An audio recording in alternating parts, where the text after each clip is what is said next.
Hello hi नमस्कार, स्वागत है आप सभी का उत्कर्ष के डिजिटल मंच में, जहां मैं प्रणीता शुक्ला हाजिर हूं आप सभी के लिए एक बहुत ही महत्वपूर्ण वीडियो लेके।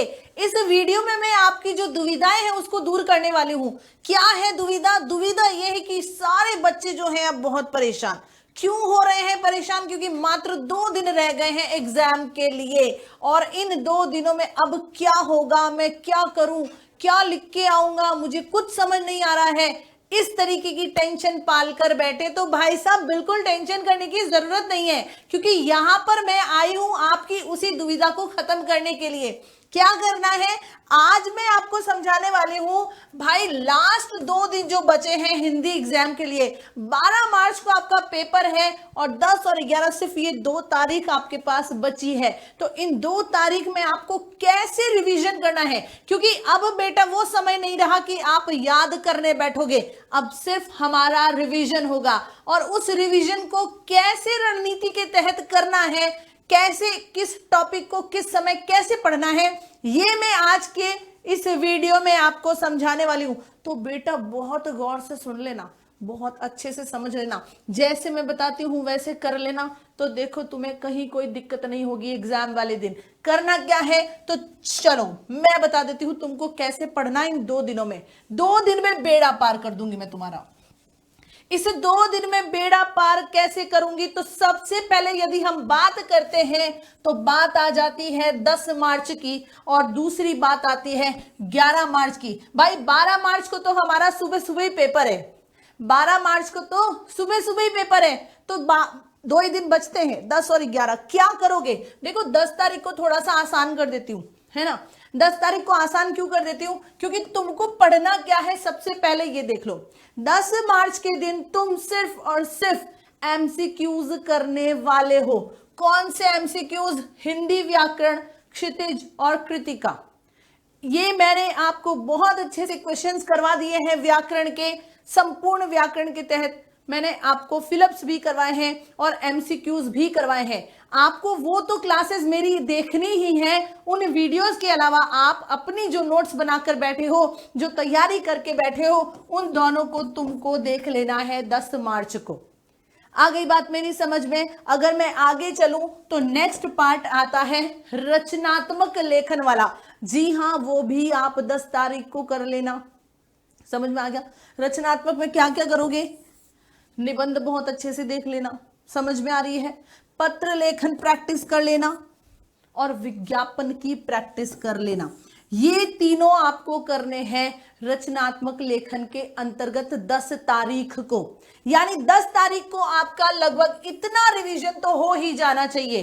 क्षितिज और कृतिका और व्याकरण के सभी एमसीक्यूज और फिलअप्स हो जाने चाहिए। बहुत आसान है, बहुत आसानी से हो भी जाएगा, कहीं कोई दिक्कत नहीं आएगी। फिर यदि बात करें रचनात्मक लेखन में, ज्यादा कुछ नहीं करना है, आपको लिखने का तरीका आना चाहिए। इसीलिए कह रही हूं निबंध अच्छे से देख लेना, पढ़ लेना, पत्र का प्रारूप अच्छे से देख लेना, विज्ञापन का प्रारूप अच्छे से देख लेना।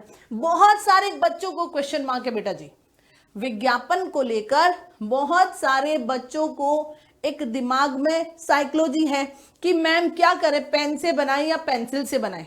तो मेरी बात सुनो बेटा, चाहे तुम पेन से बनाओ चाहे तुम पेंसिल से बनाओ, कहीं कोई दिक्कत नहीं है। यदि तुम पेन से बना रहे हो तो तुम्हारे पास 2-3 तरह के अच्छे कलरफुल पेन होने चाहिए, जैसे ब्लू, ब्लैक और रेड, और उससे तुम अच्छे से जो है विज्ञापन को आकर्षित बना सकते हो। यदि तुम सिर्फ पेंसिल लेके जा रहे हो तो पेंसिल से उसकी बाउंड्रीज जो है, जो आप चीजें हाईलाइट कर रहे हो उसको थोड़ा सा डार्क कर देना।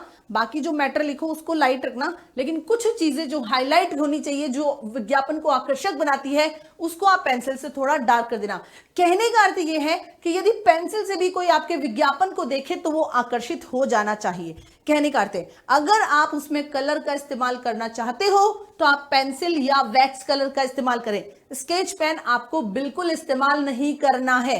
समझ में आ गई? आप अगर पेन से करना चाहो तो पेन से बना सकते हो, पेंसिल से बना चाहो तो पेंसिल से बना सकते हो, और उसमें कलरिंग करना चाहो तो वैक्स और पेंसिल कलर का भी इस्तेमाल कर सकते हो, कोई नंबर नहीं कटता है। बट आपने विज्ञापन क्या लिखा है, वो कितना आकर्षित है, उसका प्रारूप आपने कैसा बनाया, वो बहुत सब कुछ मैटर करता है, तो उसका बहुत अच्छे से आपको ख्याल रखना है। तो ये एक छोटी सी जो आपकी क्वेरी थी उसको भी मैंने इस वीडियो के माध्यम से सॉल्व कर दिया है। फिर अगर हम बात करें 11 तारीख की, यानी एग्जाम से ठीक एक दिन पहले आपको क्या करना है, जितने भी क्वेश्चन आंसर्स आपने लर्न किए हैं क्षितिज और कृतिका के, उन दोनों का बहुत अच्छे से रिवीजन कर लेना है।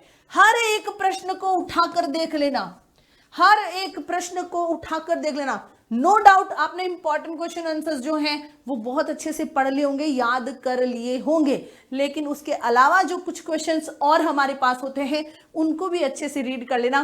पता नहीं कहां से कौन सा उठकर आ जाए प्रश्न, हमको प्रश्न का उत्तर थोड़ा बहुत ज्ञान होना चाहिए। फिर यदि बात करें अपठित और पठित गद्यांश पद्यांश की, यानी अपठित गद्यांश और पठित गद्यांश। अपठित एक बार देख लेना बस, क्योंकि वो तो उस समय जब आएगा एग्जाम में उसी समय तुरंत पढ़कर उसको समझना और उसके प्रश्नों के उत्तर देने हैं। लेकिन पठित गद्यांश पद्यांश जो है वो तो हमारे हाथ में है ना, कैसे, हमने सारे चैप्टर अच्छे से पढ़े हैं, एक बार फिर से फटाफट पाठ की समरी देख लेना। पाठ की समरी यानी जो सारांश होता है, हर एक चैप्टर का सारांश देख लेना, क्योंकि उसी सारांश यानी जो आपके पठित गद्यांश और पद्यांश आएंगे जो आपके चैप्टर में से ही आने वाले हैं, उसके जो प्रश्न पूछे जाएंगे आप उनके बहुत सटीक से आंसर दे पाओगे। और फिर बचता है लेखक और कवि परिचय। इसकी भी एक छोटी सी दुविधा है बच्चों की, मैं उसको दूर कर देती हूं कि कवि और लेखक परिचय कैसे लिखना है। मैम पॉइंट्स में लिखना है, मैम पैराग्राफ में लिखना है, या मैम हेडलिंग डाल के लिखना है। मेरी बात सुनो, लेखक परिचय को आप पैराग्राफ में ही लिखोगे, लेकिन पैराग्राफ में लिखने से पहले यदि आप उनका जन्म स्थान, उनकी जो कृतियां हैं, या उनका जो एजुकेशन है, या उनको जो सम्मान मिले, या उनकी जो मृत्यु है, एक छोटा सा बॉक्स बना के उसको हाईलाइट कर दो और फिर उसको पूरा डिटेल में लिख दो। ये एक तरीका हो सकता है। यदि आप इतनी मेहनत नहीं करना चाहते, एग्जाम है, इतना समय नहीं दे सकते, तो आप उसको पैराग्राफ में ही लिखना है। आप याद पॉइंट्स में कर सकते हो, आप कवि परिचय और लेखक परिचय को याद पॉइंट्स में कर सकते हो, लेकिन लिखना आपको पैराग्राफ में ही पड़ेगा और बहुत अच्छे तरीके से। एक चीज और ध्यान रखना, ये 2 दिन की स्ट्रेटेजी तो मैंने आपको समझाई है कि भाई 10 तारीख को आप क्या क्या करोगे, सॉरी, और 11 मार्च को आपको क्या क्या करना है। 11 मार्च को आप सिर्फ और सिर्फ क्वेश्चन आंसर पठित और अपठित गद्यांश पद्यांश और कवि और लेखक परिचय को दोगे, क्योंकि ये तो हमने कर लिया है। और एमसीक्यूज करने में, फिलअप्स करने में मैं जितना समझती हूं ज्यादा समय नहीं लगेगा, आप एग्जाम में बहुत आसानी से कर लोगे। बचता है क्वेश्चन आंसर्स का पार्ट, तो आप 11 को पढ़ोगे ना तो दूसरे दिन मॉर्निंग में जल्दी से आंसर लिख पाओगे, क्योंकि वो फ्रेश याद भी बहुत अच्छे से रहता है। तो मेरे कहने का अर्थ है ये सारा वाला पार्ट जो है वो 11 मार्च को आप करोगे। 11 मार्च को पूरा दिन है आपके पास, बहुत अच्छे से रिलैक्स माइंड से रात को 8 बजे तक पढ़ो, उसके बाद बिल्कुल रिलैक्स हो जाओ। 8 बजे के बाद कोई कॉपी किताब हाथ में नहीं लेनी है, जितना याद किया उतना बढ़िया है। दूसरे दिन मॉर्निंग में जाओ, भगवान के हाथ जोड़ो, माता पिता का आशीर्वाद लो और जाकर अपना एग्जाम दे आओ। तो बिल्कुल स्ट्रेस नहीं लेना है बेटा, ये सब हमने पढ़ा है, पूरे साल पढ़ा है और बहुत अच्छे से हम एग्जाम अटेम्प्ट कर सकते हैं। आ रही है मेरी बात समझ में? तो बहुत रिलैक्स माइंड से जाकर जो है आपको ये सारा पेपर करके आना है बहुत अच्छे से। ये कुछ ही आ रहा है आपके, ज्यादा कुछ नहीं आ रहा है। इसमें से ही एमसीक्यूज आ जाएंगे आपके 15, जिसमें से व्याकरण भी है और क्षितिज कृतिका भी है। फिलअप्स आपके 4 व्याकरण से पूछी जाएगी। रचनात्मक लेखन वाला भाग 6 4 4 है ना, 6 नंबर का निबंध है, 4 पत्र का और 4 विज्ञापन के अंक हैं। फिर बात करते हैं क्वेश्चन आंसर, तो उसमें लघुत्तरात्मक भी आ गया, दीर्घ उत्तरीय भी आ जाता है। ठीक है, लेखक और कवि परिचय वो भी मैंने आपको बता दिया है, वो भी आपके एग्जाम में आएगा। पठित और अपठित गद्यांश पद्यांश ये भी आपके आने वाले हैं। तो ये सारा जो पैटर्न है मैंने आपको बहुत अच्छे से समझा दिया है कि 2 दिन में आपको करना क्या है, और तीसरे दिन तो आपका एग्जाम है और फिर एक हिंदी विषय की थोड़ी सी टेंशन आपकी कम हो जाएगी। समझ में आ गई मेरी बात? जाने से पहले एक चीज मैं आप सभी को बहुत अच्छे से बता देती हूं कि बेटा अभी होली हंगामा ऑफर चल रहा है 9 से 22 मार्च तक।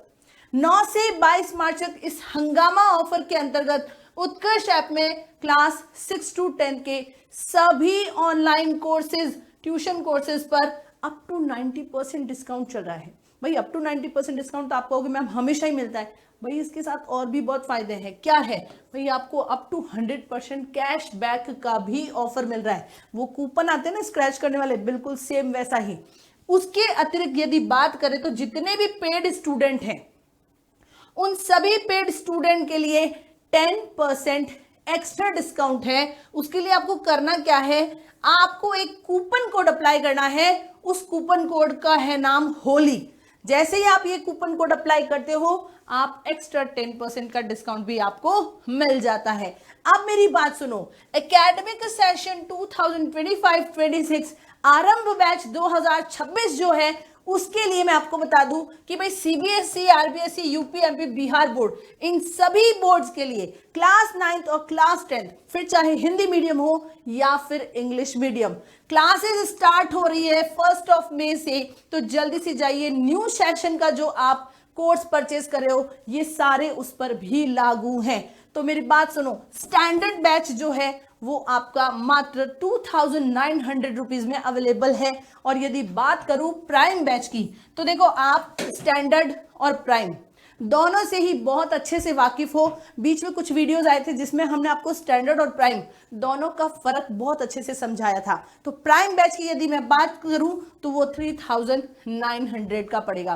क्या फायदा है ये आपको बहुत अच्छे से पता है। तो जल्दी से जाइए और अपना कोर्स परचेज कीजिए और अपनी, कहते ना, जीवन को एक ऊंची उड़ान दीजिए। मिलते हैं बहुत जल्दी, बने रहो मेरे साथ। आप सभी का बहुत बहुत शुक्रिया। Bye bye, see you again.